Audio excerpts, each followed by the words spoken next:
I can't afford to buy a house. What are you doing? What's happening with Oxford Street? Now you've been to Ghana and Nigeria.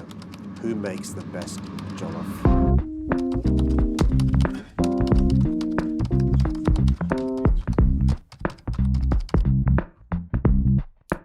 Thank you very much. What's happening with Oxford Street? I grew up loving Oxford Street as a boy. I used to work in many of the shops on Oxford Street. As somebody in my 20s and 30s, I shopped there. My daughters and I spent many Saturdays in Topshop and in and around the shops in Oxford Street. But let's be frank, it's tired. And I want to do something about it. Our plans include pedestrianising that whole street, more trees, more places to sit down, remove the cars, remove the buses, remove the bikes. And just imagine what we could do. Al fresco outdoor dining, a better place to go with your stroller to walk down. We think it'll encourage more people to come and shop, more people to come and enjoy the leisure space, but also we think it'll encourage more tourists to come to that part of London. It's a win-win. The next one is favourite artist from South London. I'm assuming they mean singer or performer as an artist. We've got Stormzy, we've got Dave, we've got Adele, Jessie Ware, Florence. To avoid me falling out with any of them, I'm going to choose somebody that's passed away, who we're claiming as a South Londoner, David Bowie. Very special. Loved around the world, changed the genre of music he played depending on his mood, changed fashion, iconic, David Bowie. The next question is one that I think is the biggest challenge facing our city. It's to do with housing. And the question is, I can't afford to buy a house.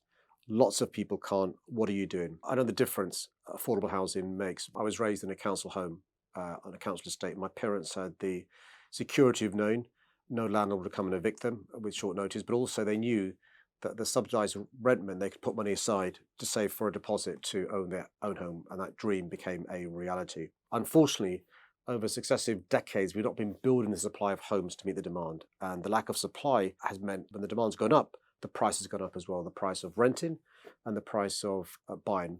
So what have we done? Since 2016, when I first became elected, firstly, we ditched the dodgy definition of what an affordable home is. Now I'm quite clear what an affordable home means in London. It's either a council home, it's home where you pay a London living rent linked to earnings, a third of average earnings, or it's shared ownership part buy, part rent.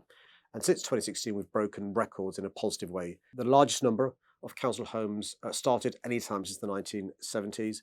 The largest number of homes completed anytime since the 1930s. It's still not enough though.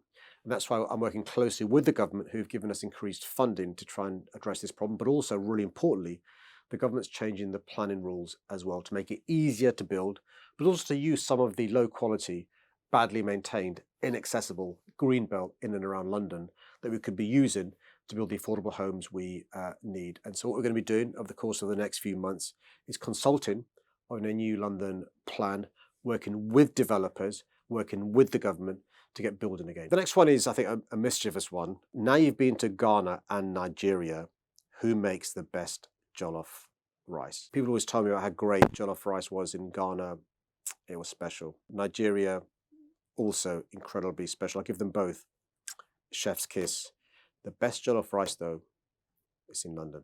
The next question is, how did you get into politics? Well, look, I'm not one of these people who dreamt since I was 7 years old I wanted to be an MP or a mayor. I actually wanted to be a cricketer, but Surrey made a big mistake and I failed the trials with Surrey, so I didn't become a cricketer. I then wanted to be a dentist. But Mr. Brown, my maths teacher, said, you're so good at arguing, I call it debating, by the way, why don't you become a lawyer rather than a dentist? And also, when I was growing up, there's a program, it's sort of my version of Suits, called LA Law. And I quite liked the idea of being a lawyer. So I became a lawyer, and I really enjoyed being a lawyer. But I got the chance to be the Member of Parliament for the area I was born and raised in, Tooting, the centre of the universe. And I couldn't give it the chance of being the MP for Tooting. Why? Because if I won a case, my clients would benefit, which is great. And if I had a case in one of the higher courts, a precedent would be set and other people would benefit from that precedent being set. And I was very fortunate to win cases and set precedents. When you're a politician, you can improve the quality of life, not just of one person or one family or hundreds of people. You can potentially improve the quality of life for thousands and millions. I couldn't say no to the chance of being the MP for Tooting, but also being in Parliament and affecting the lives of potentially millions of people, which I thoroughly enjoyed and got lots of satisfaction from.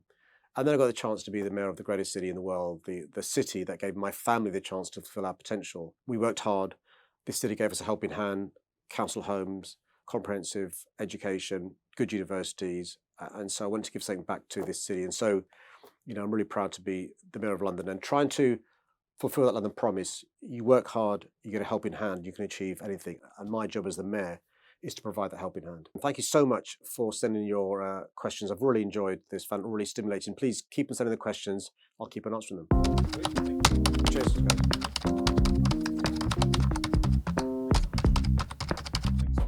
Cheers, guys. Good work.